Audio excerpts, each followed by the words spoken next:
How you doing, everybody? This is Gabriel, the Pro Activator, and on this video I have the privilege and the honor to have interviewed a gentleman by the name of Jorge Valdez. Now this gentleman is a Pro Activator level 3, meaning he has been successful in his life, in his financial, his fitness, and his family life.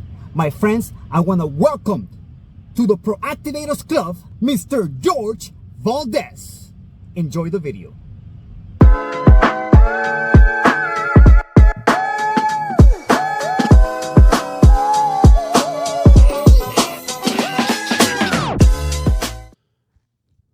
Hello, hello, hello. You're gonna hold on, I hear you perfectly now. All right. Well, everybody, thank you so much for coming. This is Gabriel, the Pro Activator, and I'm here with Mr. Jorge. Jorge, what's going on, brother?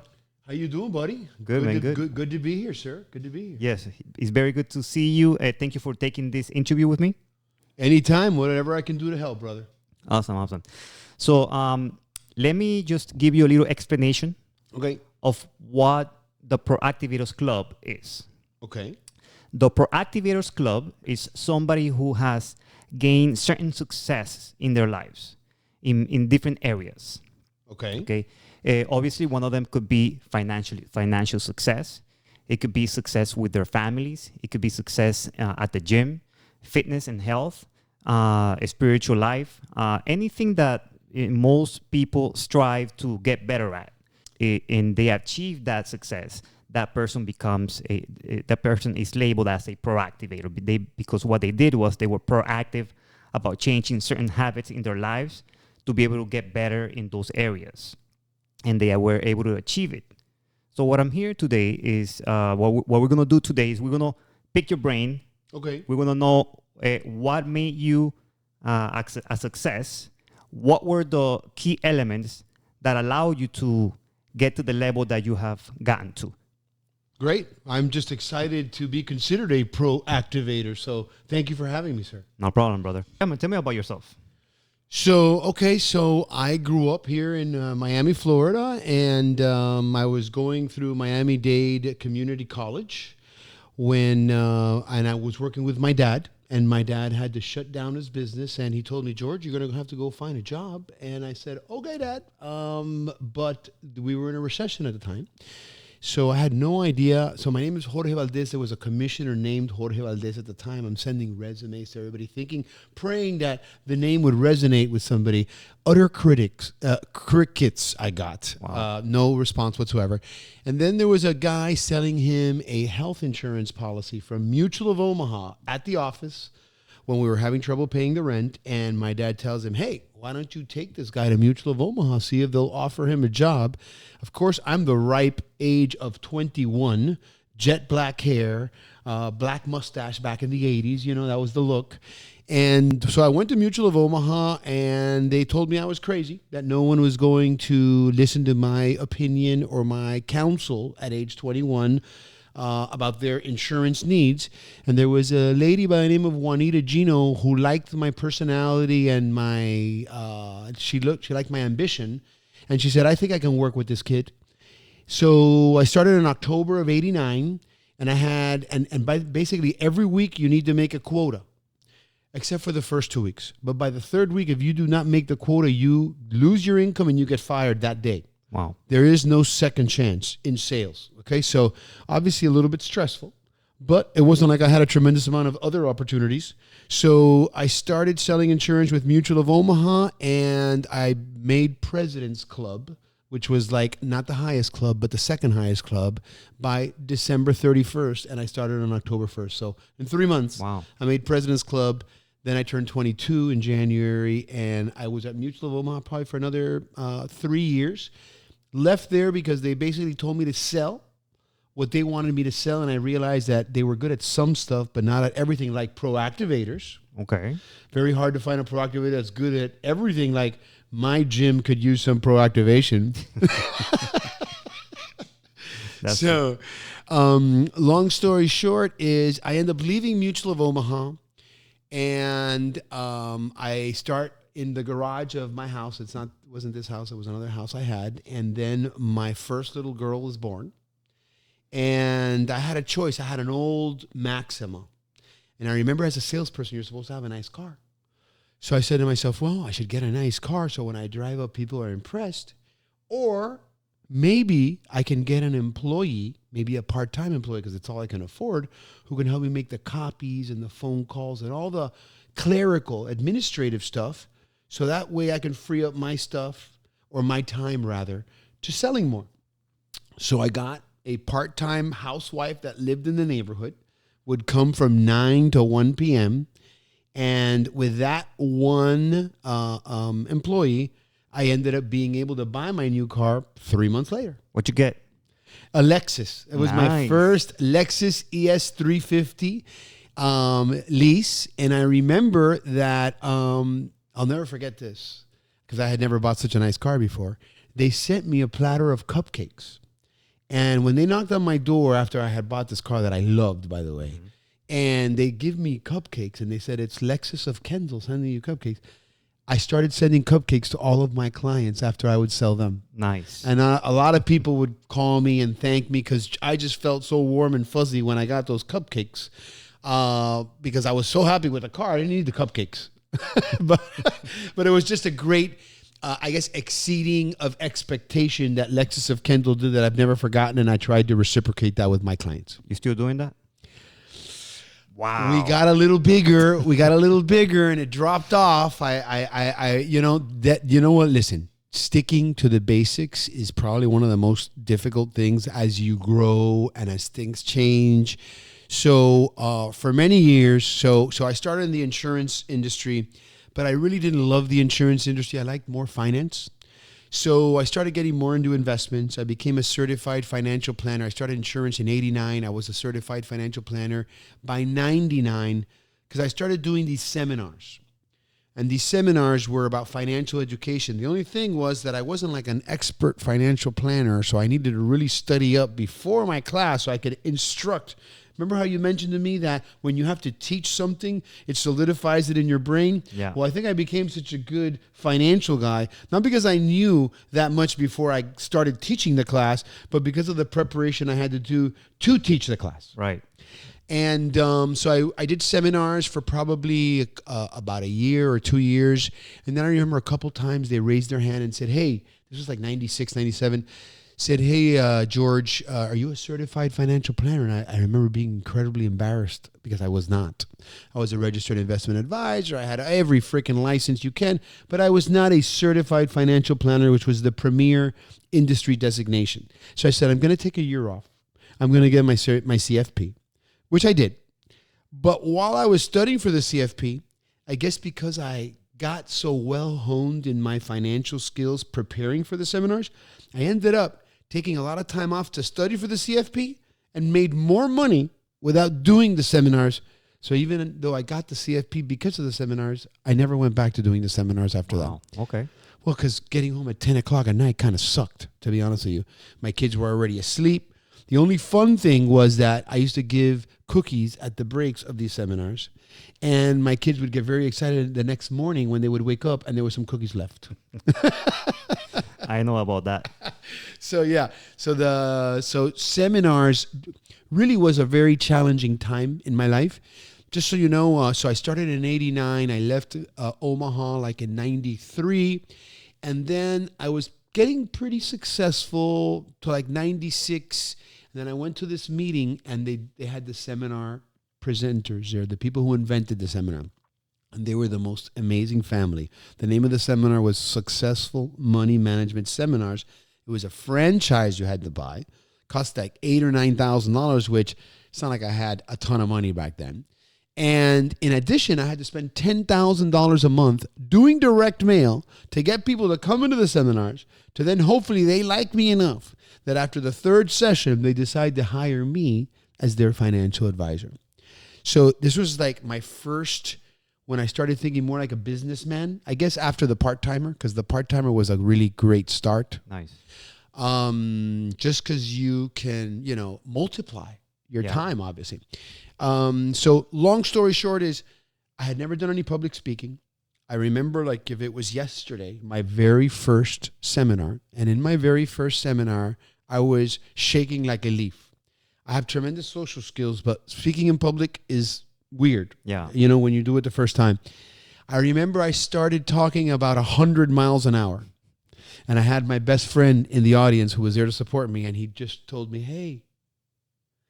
And by the 6th or 7th minute, I slowed down and I got more comfortable.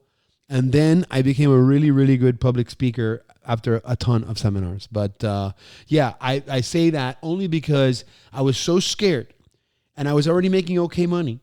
But I still pushed myself out of my comfort zone, which is the most difficult thing for us to do at times, right.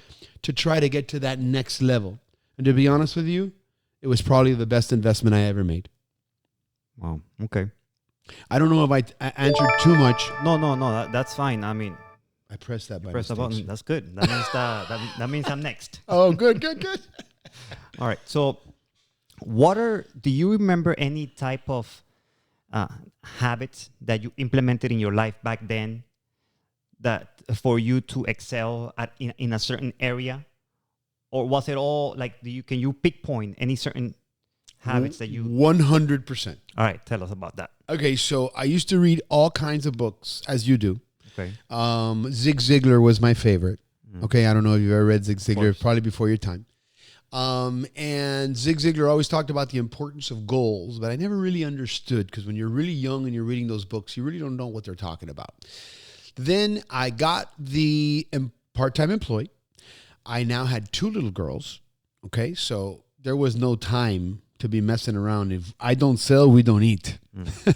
So I said to myself, okay, if I can make a $2,000 a week income goal in new sales, even if I don't get it now, if I get it 3 months from now, as long as it totals within the next 12 months, $2,000, I have met my goal, because with the residual or other income I was already making, plus those new sales, maybe my income would have been a couple $100,000, which was pretty decent at that time. Wow, nice. So I would tell you that, and I said to myself that if I did not achieve that goal, my punishment would be that I had to work on Saturdays, because I would set my own hours. I was an independent contractor salesperson, so you either work as much as you can or you don't work at all.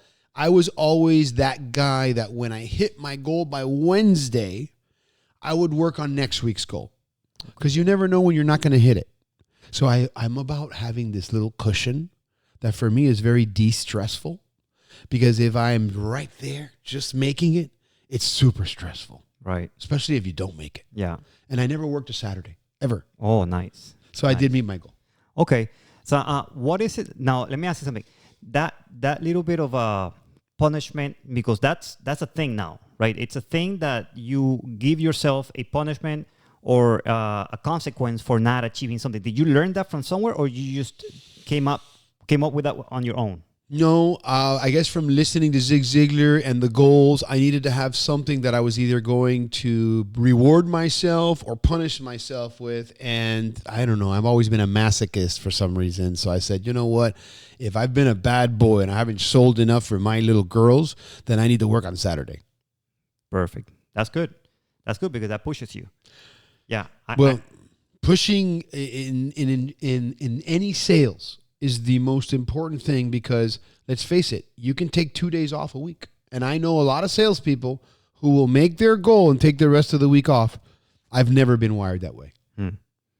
That's good. That's what makes you a proactivator. I think so, man. Thank you again for including me in that group. All right. Now, okay, so now you're moving up the ladder. You're making more money. And you have when did you start your company? When do you see, like, at what point did you see that, wow, this is at another level? Like, I've taken off. Okay, so when I left Mutual of Omaha in '93, I made my company. It was called Valdez Insurance Planning, because of the initials VIP. I like that. Okay, but then when I started doing the successful money management seminars, I realized that Valdez, probably for the Anglos, wasn't going to be super cool. So I did an amendment change to Financial Designs Inc., which is still the name of my company today. Okay. And then Financial Designs Inc., what it does today is employee benefits for all of the business owners to make sure that their employees are happy. And then we help the business owners with every single aspect of their financial lives, whether it's retirement planning, investments, life insurance, wills, trusts, you name it. So kind of like from A through Z on that side. I don't know if I answered your question. I think I drifted, sir. No, that's fine. I just want to know if you remember, if you can tell us exactly the moment when you saw that you made it to another level. Okay, so yeah, I would say that I was beginning to feel the other level with the part-time employee. Really? That early? Well, I wasn't super stressed out like I was on a daily basis when I was doing everything by myself. So yes, the part-time employee, I was maybe averaging close to $100,000. This was like in 93, 94. Wow, that's pretty good. So yeah, so I was feeling a little bit better. Now, to be honest with you, the only time I can tell you that I feel like I made it to another level was probably after I did all of these seminars and got really well versed in my communication skills, public. And then when I would get somebody one-on-one, it was almost like not fair because I'm used to speaking to a group of people and engaging them all. So one-on-one was like kind of easy. So I would say probably 10 years after, so 99 or 2000, I felt like I had already made with this thing called top of the table, which is like the top 5% of all life insurance people in the world. And then I became top of that, which is the top 1%, but that wasn't until like 2004. Okay. So I was selling already for like 15 years. Wow. It wasn't overnight, that's for sure. Yeah. Okay. Now, tell me about some of the books that really made an impression on you, like any specific books that you remember? The Art of the Deal, buddy. The Art of the Deal. Donald J. Donald Trump. Trump. Swear to God. Nice. Okay. Zig Ziglar, see you at the top. Okay. See you at the, his famous line is, and by the way, I live and die by this rule of Zig Ziglar. Very religious guy like you, very great guy, just a good values guy. He said, you help enough people get what they want and you will get what you want. Nice. And that's what I've always done. And anytime I leave a client, I think to myself, is that client in a better place now after he met me than he was before he met me? And if the answer to that is yes, I high five myself and I'm super happy and it made my day. Nice. So you made that a principle in your life. 100%. I will never sell anything to hurt anybody. I only if it's going to help us mutually will I do it. Do you have a mission statement for your business? We make the complicated simple. All right. Now, what about the Art of the Deal? Did you get anything? What is it that you got out of that book that really took you to the next level? Well, this guy, I read that when I was 18, 19. I didn't get to the next level until I was like 29, something 30. out of there that you took with you? Nothing specific? No. I could just say the influence of just a leader and a guy that makes things happen, very direct. I hate, beating around the bush. I'm very transparent. A lot of some people don't like me because I will tell you what you want to hear and what you don't want to hear. And we all know he's just like that. Yeah. So I can definitely associate with that. And some people might not appreciate the truth. But even when I lose a client and I'm mad, I will, after I cool down, I will think about that. And even though I might not necessarily agree, I will always learn something from that. And then get the clients that I love to death and make sure that there's never a scenario that can present itself where I could end up losing that. Because right now it's not so much about the money. It's more about the relationships. Okay. Now you said that some of your kids, they work with you? All three of my amazing children work with me. I have Jessica, 31 years of age, who has my grandson on the way. She is 4 months pregnant, so I am ecstatic about that. I'm a kid guy. I love kids. And to be honest with you, I'm pissed off she's taking this long. I got Jennifer, and who's a certified financial planner. And she founded a wealth division, to be honest with you, because even though I've always had I've been very, very strong on the insurance end and been good at the investments, she's a next level investment person because she worked 5 years at another firm that managed billions of dollars. So she learned a lot over there and then brought it over and then did a partnership with dad. So she's my partner in that company.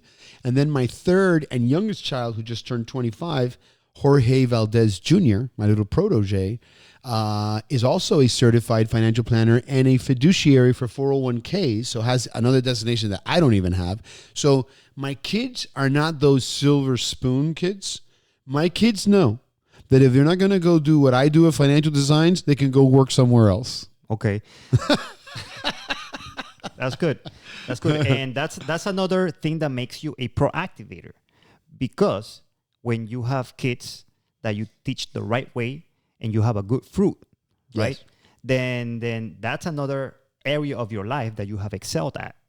Okay, so if you're a father that you are proud of your children, that you made good citizens out of them, that you are proud of them, that means that the time, the investment that you put in them as when they were kids, okay, now you see the fruit. Am I correct? You couldn't be more correct. So I hate technology as a result of what you were just talking about. So while my kids were growing up, it was DVDs in the Escalades. I had DVDs. They never turned on. We talked. How was school? Who tried you today? What did that butthead say to you? How are we going to get around this? So it was always interaction, which I think is something we've lost, because you look at a dinner table and people, and the phone has become one of the participants at the dinner table. You know, the beauty of being able to describe something is kind of gone, unfortunately. Yeah. So, yes, if there was something, if you were to ask me what I am most proud of in my life, is that many of my friends for many, many years want their kids to work at my office because of what my kids have accomplished. They say, George, it's not because of what you've done. It's because of what you've done with your kids. Right. So that for me is probably the biggest compliment you can give me. Which is also a compliment to Donald Trump. His children have excelled in every area. They're respected. They're great citizens of the community. So I agree 100%. Some people don't see it that way. I don't understand why, but yeah, I feel like if you have amazing children, you probably are an amazing guy, because usually one of them's going to go south. I have 3. There's a good chance one of them might not have, and they're all 3 totally different. So you have to be able to adapt to this one or to that one, and to be able to do that. I mean, I'm not comparing myself to Donald Trump, okay? Mm-hmm. Although I'd like to. You certain that you have qualities. Well, you know what? To be honest with you, I kind of have a lot of things in common with him, but I didn't want to be the one to say it. But yeah, I think being to get the results that you have with your children, with your business, okay, you must have done things and follow principles to get the same, very similar results. So. Definitely. I got divorced at a pretty early age, at 33 years of age. Many opportunities I had to go do things I wanted to do as a man, that if it was kid day, I'm at the park, man. I'm at the park, know? And if I went out and stayed out till 4 o'clock in the morning, I'm at the park on Saturday. Not feeling great, but I'm at the park. That's good. So yeah, never. You can ask any of my 3 kids, did I ever miss a day? I was never one of those one weekend yes, one weekend no. It was every other day I would pick them up. Every other day. Nice. Take them to dinner after school, all that fun stuff. So yeah, I think it helped. I think they'd agree with me, by the way, my 3 kids. It's not just me saying it. Yeah. I mean, did you believe that, were you like a strict dad? Like, did you had certain... No. I'm a very logical dad. Okay. I talk to you, you talk to me, you can tell me anything. Anything. Some things I don't want to hear. Okay? I will never be a hypocrite. I will never make you hide from me. I had to hide some things from my parents. I had the amazing parents, by the way. Amazing. My parents were divorced, which is why I didn't want to get divorced, but unfortunately it happened. But no, my kids, my daughters when they had their boyfriends, would tell me everything. Okay? That's good. So why? Because I never wanted them to have to hide something from me. So if they wanted to smoke pot, okay, which, kind of taboo while I was growing up. Now it's not that big a deal. I would say, look, if you're going to do that, you might want to do it with me first. I was a modern dad. Listen, I'm divorced. My kids are 8, 7, and 2. Now they're 16, 17, And I did that when I was 14, 15. I'm not a hypocrite. I'm not super proud of it, but, it's the truth. Yeah. And what I've never done is lie to my kids about anything, even the stuff that I'm not proud of. Okay. I did some bad stuff when I was a younger kid, and I straightened out, thank God, because I was on the wrong path until around age 18 or 19. I had a run-in with a gun that I almost died, and I never wanted to do anything illegal again, and just said, you know what, I'm going to stick to Miami-Dade, and I started getting 4.0s, which Miami-Dade is not that big a deal anymore, but for me, it was everything. And I got a solid foundation there because, to be honest with you, in high school, you leave high school here and you don't know anything. I learned my stuff. I remember they flunked me in an English class, and I remember English is a gray subject. It's not black or white like math where it's right or wrong. It's your interpretation. And I remember I had this teacher who was a butthead. I mean, I'll say it like that. And this guy used to just fail. I got a D. And I remember arguing and going to the dean, and the dean said, you're going to have to take the class again. I say negative things turn out to be positive.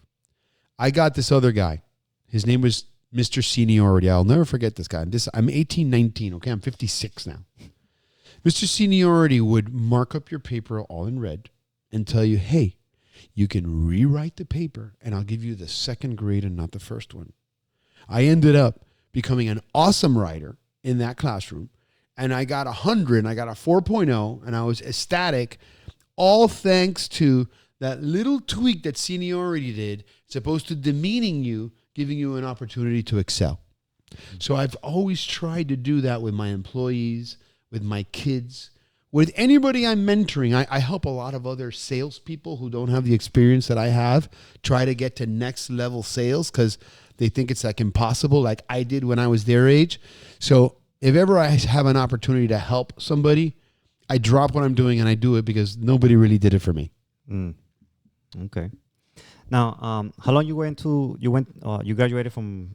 So I graduated Miami-Dade. I almost graduated FIU. And I had the 2 girls, and I remember I got I studied hard for a statistics class, and I was already making decent money. And I remember I got a D, and I said, you know what? I'm not going to change my insurance investment now. So I decided to not finish the FIU. So I never got my bachelor's. I'm not ashamed of it because I went into the American college and I got my CFP, which was more for my industry anyway, because I wasn't going to be changing industries. Okay. So for me, my bachelor's is like my CFP. But I do not have a bachelor's from FIU. I have an associate's from Miami-Dade and an American college certified financial planner.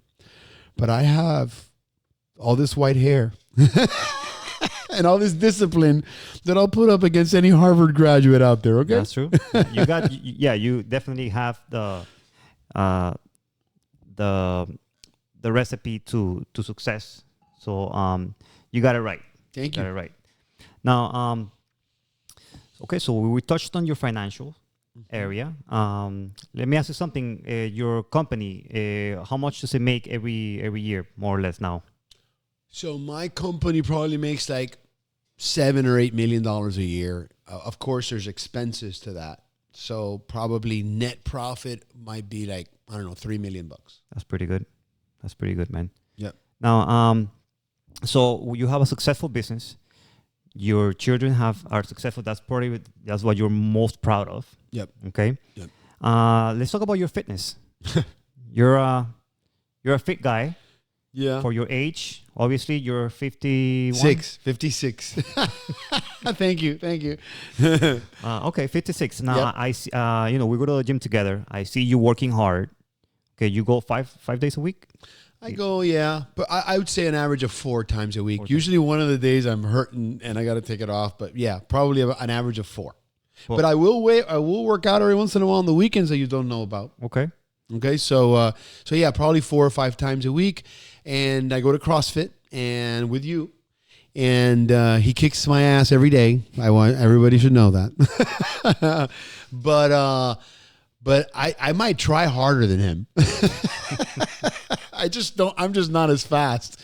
So I smoked a little bit and I vaped and I misbehaved a little bit. I think I got to chalk some of that up because, to be honest with you, I've been working out all my life. I was chubby when I was a little kid. Okay. I had my growth spurt. And once I had my growth spurt and a couple girls looked at me, I never wanted to gain weight again. So I have been, and I'll have a tendency to gain weight easily if I don't control myself. So I've always worked out. So do I have an excuse of not being one of the faster guys at CrossFit? Probably not, sir. Probably not. Well, okay, that's what I was going to go to because, all right, so you decided that you wanted to be fit at what age? Early, like teens? Yeah. Early 20s? 13, 14. Remember, so I grew in middle school. I'm 4 feet tall and all of a sudden, and I'm chubby and no one gives me the time of day. And then all of a sudden I get to be like 5'8", 5'9". I have this long, cool hair. It was called a mullet back then with my beautiful black mustache. And I won best smile in middle school in West Miami Middle School. Nice. Okay. So I was doing okay with the ladies.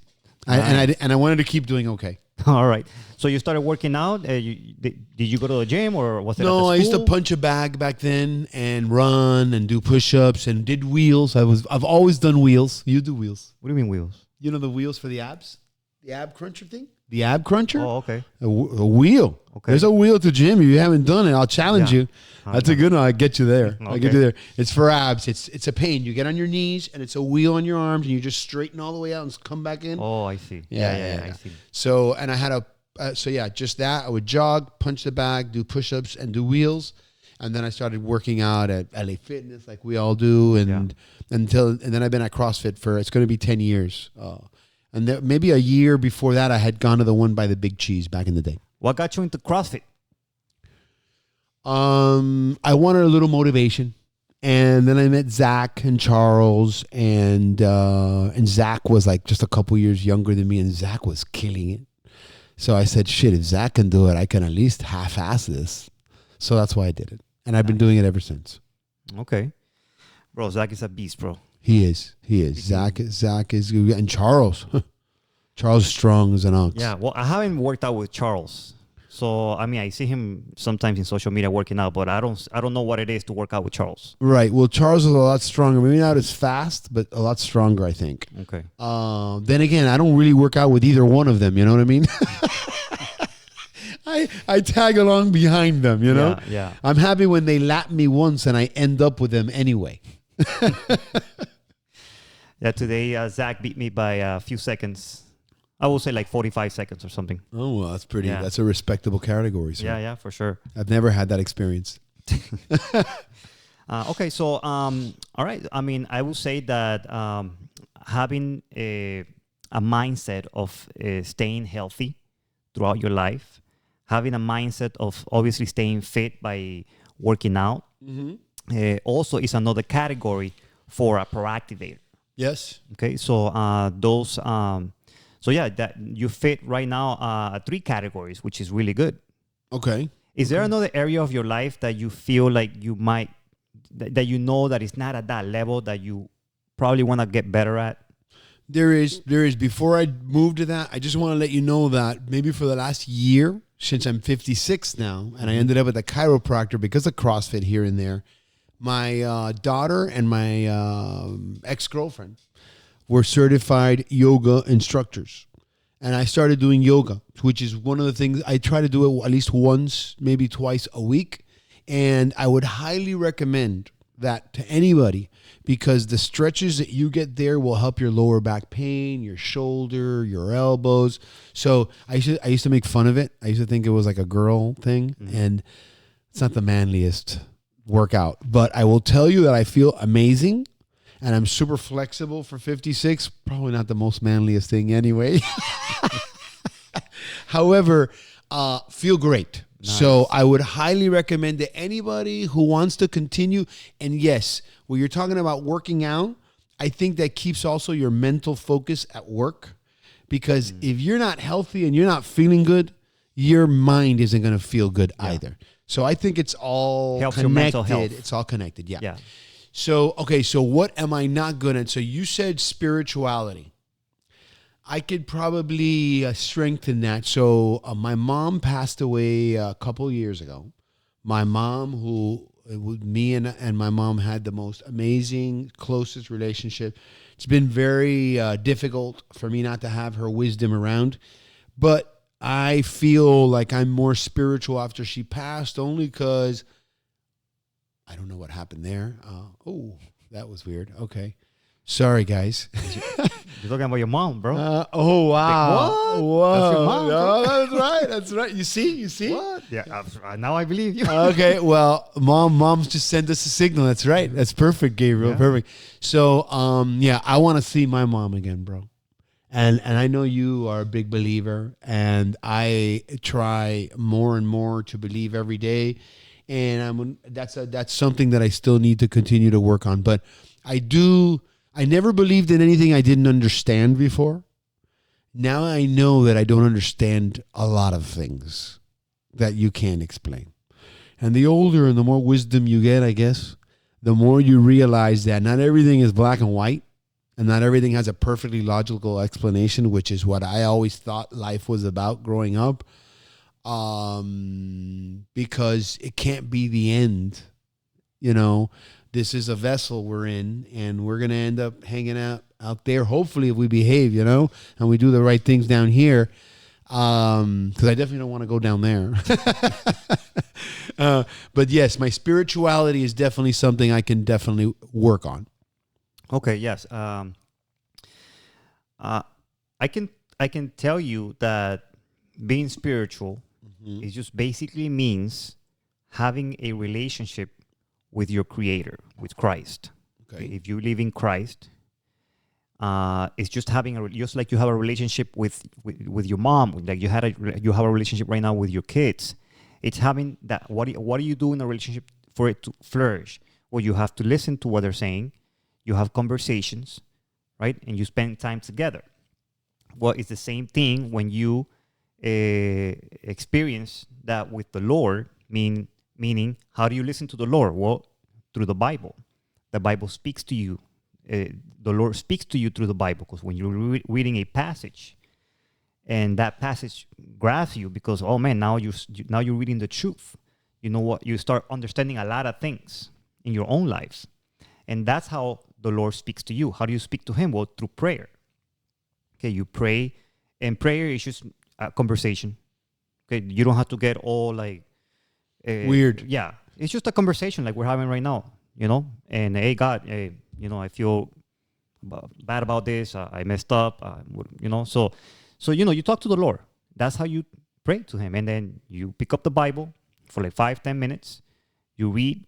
Let's say you're reading the book of John or the book of Romans, and then you start opening yourself up to what God has for you and what He wants to talk to. That's how you grow your spirituality. And then you want to take it to another level, and you can join a church, right? A church where you go and now you're worshiping with other people, and then you're listening to a pastor teach from the Bible, and then now you're getting closer. Then another level to that is, you take some time out of the week to serve God's people. Like, okay, maybe they have an opening for you to, hey, yeah, I can serve. I can do that, for like an hour a week, and now you're exposing yourself to serving. Now that's totally different, because now you're helping God's people, right? So you're doing whatever it is, whether it's packing food for the children or feeding the homeless, whatever activities that the church has. Or maybe you're a greeter. I want to be a greeter. So okay, so now you stand there for like 20 minutes. Well, church is, people are you just greeting people. Hey, God bless you. So those things make you spiritually mature, and you start growing on the Lord. So those are the steps that you take if you wanna, if you were to want to grow that area of your life. And, you start with the Bible, and then you let the Lord speak to you prayer, Yes. go to church. I think, Gabriel, what you said makes a lot of sense. I think that the reason why I'm much more open to it now is because I do talk to my mom a lot. So I guess I've gotten more comfortable. I guess before mom passed, I wasn't really used to talking to somebody who didn't talk back. You know what I mean? So I kind of felt a little awkward. But now, I want to make sure God is taking care of my mom up there. So after I have my conversation with mom, I have a conversation with God, make sure my grandma, everybody's cool up there, and that we're going to be partying soon again together. Yeah. But God does speak. Dude, the Lord speaks to me when I read the Bible. Today, I was reading a passage, and the Lord speaks to me, bro. It's real. I'm not saying that He talks to you with a voice. It's a different type of communication. Because when you read the Bible, it penetrates you in a way that, or you read a passage, penetrates you in a way that okay, I get it, Lord. I understand what you're trying to tell me through that message. I have like 3 Bibles, and I start trying to read them, and they're very difficult. To comprehend just because of the way they're written. So I'm going to show them to you, Gabriel, so you can tell me which one to focus out of the 3 of them, which one I'd associate with more, because I've been trying to do that, and I haven't had a tremendous amount of success. The NIV, the New International Version, it's the easiest one. Okay. So it depends on which version you have, or which translation you have. Okay. Yeah. If you have the New King James, it's really, really difficult to understand that. Even I don't. Thou this, thou that, right. I don't touch that. But the NIV is one of the most easiest ones. And if you start with the New Testament, with the Gospels, with this John, Luke, Matthew, and I forgot the other one. Peter, no? Peter? No, Peter wasn't. He was. He was. Paul? No, I went Paul. to St. Peter and Paul. But yeah, man, that's how that area of your life, man, if you're able to strengthen that, and that's very similar to how you strengthen your physical body, right? Or how you lose weight. Dude, you don't lose weight from one day to another, right? You don't strengthen your spiritual life from one day to another. You have to continue. You have to be. So you already have the intangibles. You already have the principles that you have followed in every area of your life and able to apply them in this area. So it's not going to be very difficult. You just have to apply yourself to say, hey, I want to work on this area. Like, it's got to be a commitment that you make. Just like you made a commitment with your health, Right.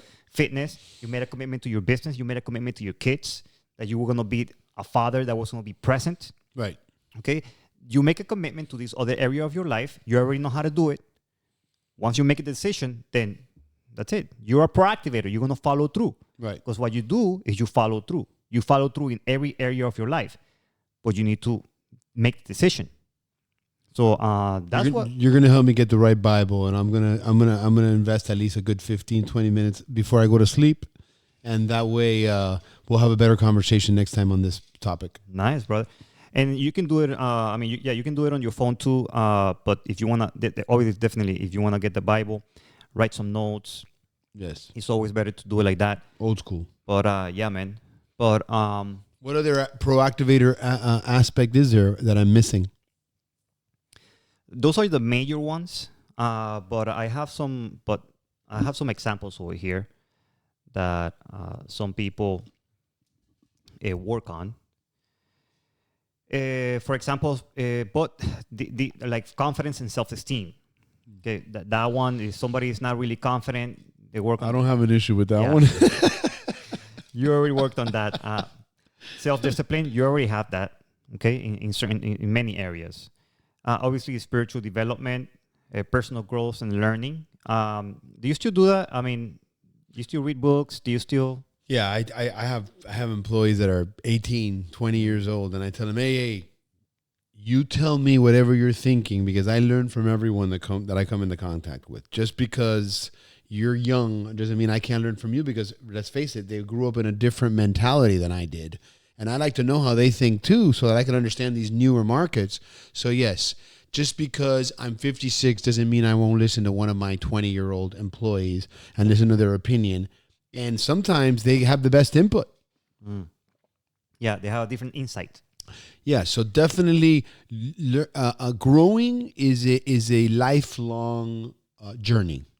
You know, you're never going to stop learning and growing and adapting.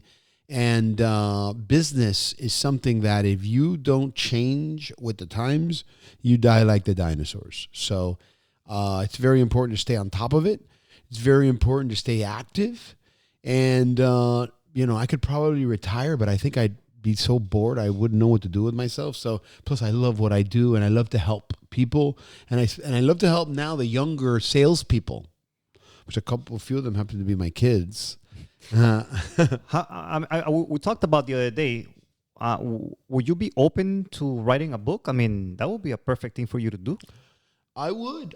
I don't know what it entails, and I just don't know what kind of. Because remember, you also said you write the book, and then you got to do seminars, and No. I mean, seminars is something else, but a book, it's your legacy. It's something, it's your life story. It's people need to see in detail, what got you through this hump and this other hump, because when somebody reads that, it can be motivating. Yeah, I would love to write a book. I mean, what I read usually, which I should be reading the Bible, what I read usually is always Elon Musk, one of those successful people's books. Okay. Art of the Deal, Zig Ziglar. Which one did I read before Elon Musk that I loved? Oh, the Steve Jobs book. That one was good. The Apple book. Which, we didn't align on a lot of aspects because he wasn't very close to his kids and wasn't very spiritual. Well, he was spiritual, I think. But he wasn't nice to his employees. And that I don't like because I feel like you should treat your employees like your associates, You're a team and you got to treat them like team members. The moment that I'm the boss and you got to listen to what I say without me showing you why you should follow me because of my demeanor and the way I get things done, if I'm ramming it down your throat, I don't think it has the same impact. So, I think it's normal for you to treat your employees very similar to how you treat your household and your kids. Is that a thing? And how you want to be treated yourself. Right. Yeah. Right. So you have a certain way that your company runs in very similar principles that you have applied in your family life with your children. Therefore, you bring that over to your employees, and it becomes that very similar dynamic. Is that accurate? I never looked at it that way, but yeah, I guess that's why I'm pretty good in those related areas, is because I'm just good with people, and people know that I'm usually talking to them not to hurt them, but to help them, and that I usually don't even have any interest. I'm probably not even going to benefit from it. I just do it to help. Do you call people out? In private, never in front of anyone else. If I have something to say to Gabriel, I'll say, Gabriel, can I see you in my office for a sec? And we will quietly, very quietly, I will say, listen, I need you to help with me with this, that, and the other thing. I do not like reprimanding anybody in front of anyone else because then you can elevate the situation, and I'm into de-escalating situations. Right.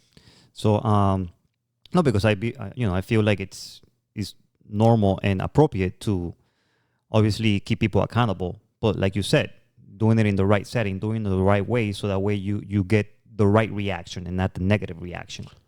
Exactly, because the negative reaction could have a backward spiral, could embarrass them. They might say something dumb. They say it in front of your coworkers. Then you can't ignore that. There you have to take action. And if somebody's going to make a mistake, I always like to give them an opportunity to fix the mistake and not have to make a drastic decision just because they probably were hot-headed in that moment or something. I'm pretty calculated. I keep my cool when there's things that are going bad. I never think it's the end of the world. I always tell my kids this. This is a good one, by the way. Mm-hmm. I always say, whenever, Dad, I can't believe this happened. I say, what happened? They'll explain something to me. It's usually not that big a deal. And I say, let me ask you.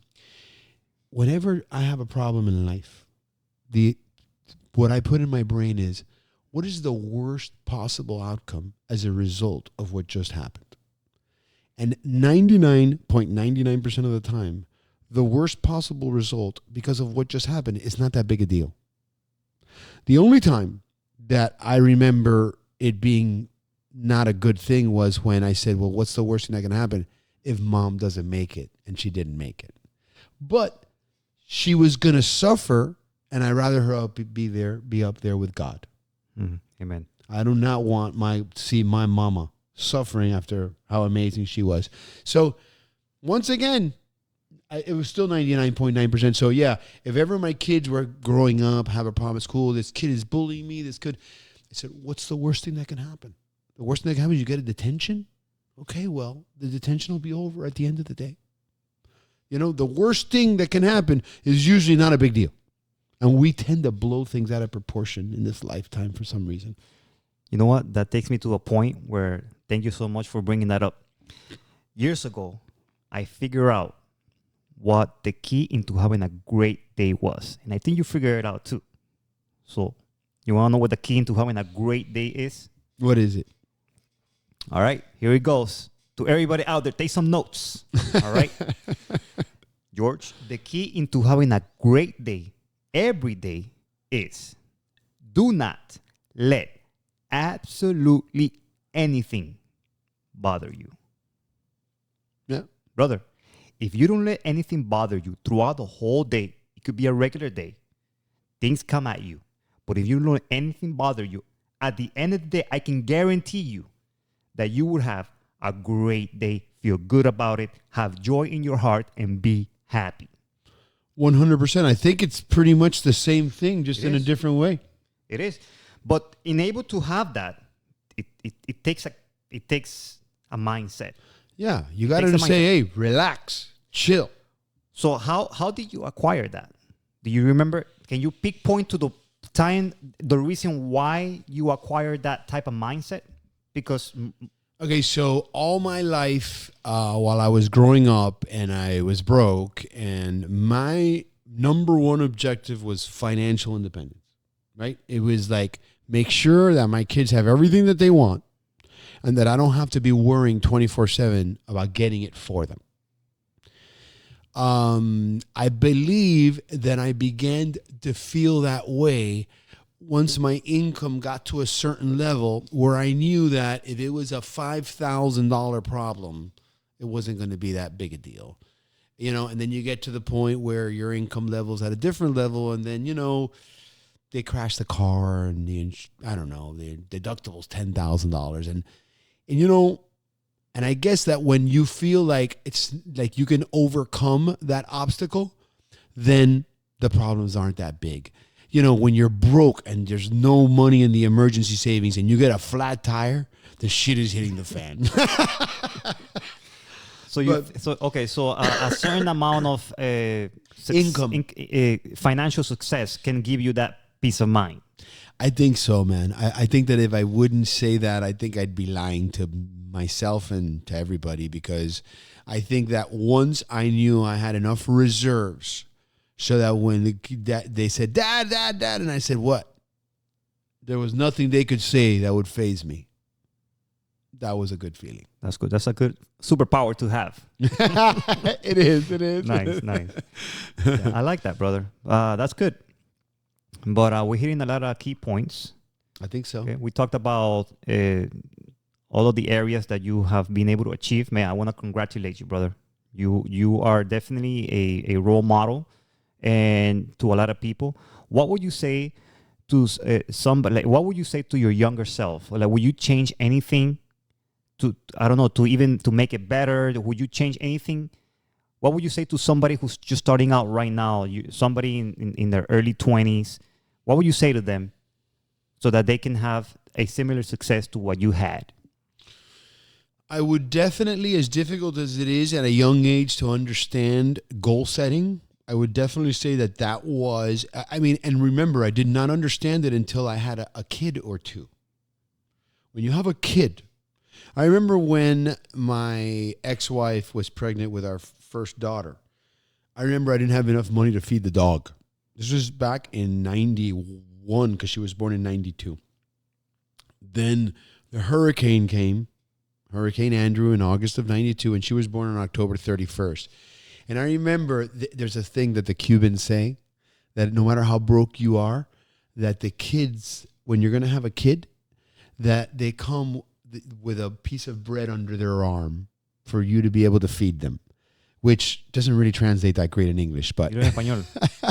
en español, vienen con un pan debajo del brazo. Okay? I never heard that. Yeah, well, it's a Cuban thing. So you're Venezuelan, right? Yeah. Okay, so I mean, I've been long enough here in yeah, Miami where you should know a few Cubans. Yeah. Well, long story short is it's incredible, but by the time Jessica was born, already I was beginning to make more sales. I don't know why. It's like I had this goal subconsciously that she had to eat, and no matter what happened, I had to feed her. Obviously, my ex-wife at that time, who used to work at a veterinarian, not making much money at all, was going to have to stop working to take care of her, so I was going to have to work harder. But once I had a kid, it propelled me to make these goals.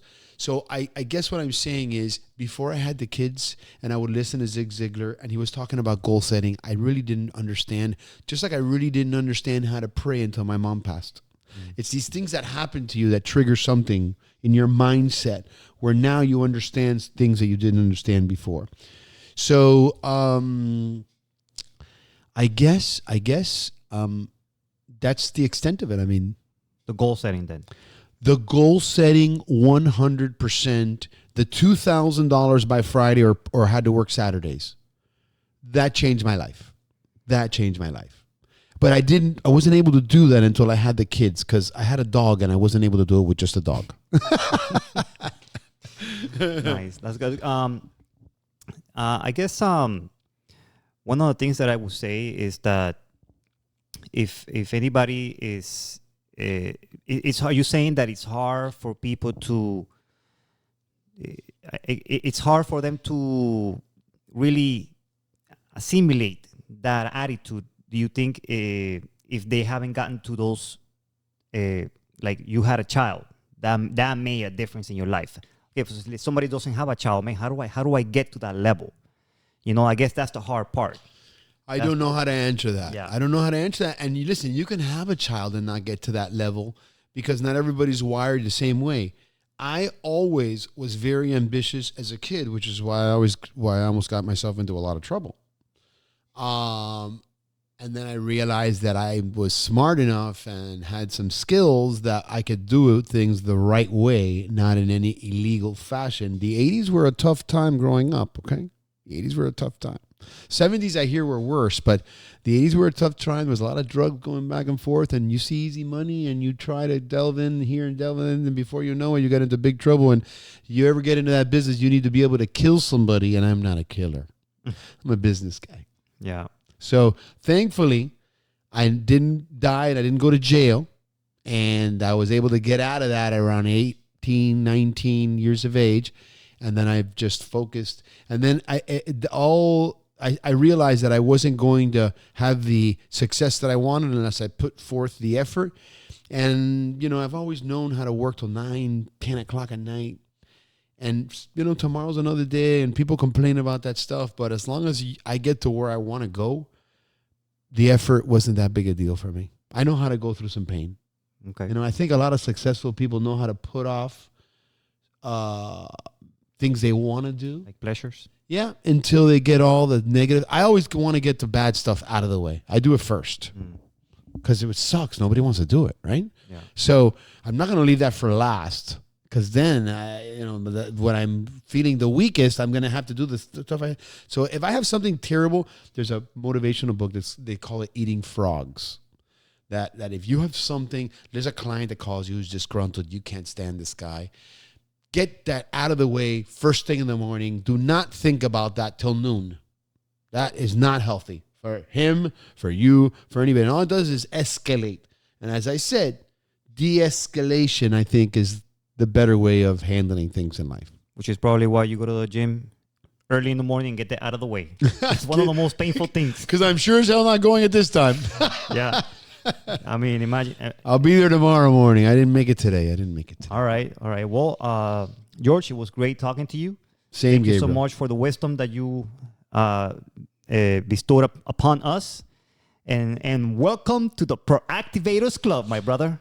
I am very happy to be a pro-activator, hopefully an elite pro-activator. That's right. That's right. Once you hit that spiritual mark, there you go. There you go. I got to round it out, guys. There's different levels to the pro-activator. We all have work to do. Yeah. Nobody's perfect, bro. That's right. But I will never stop trying.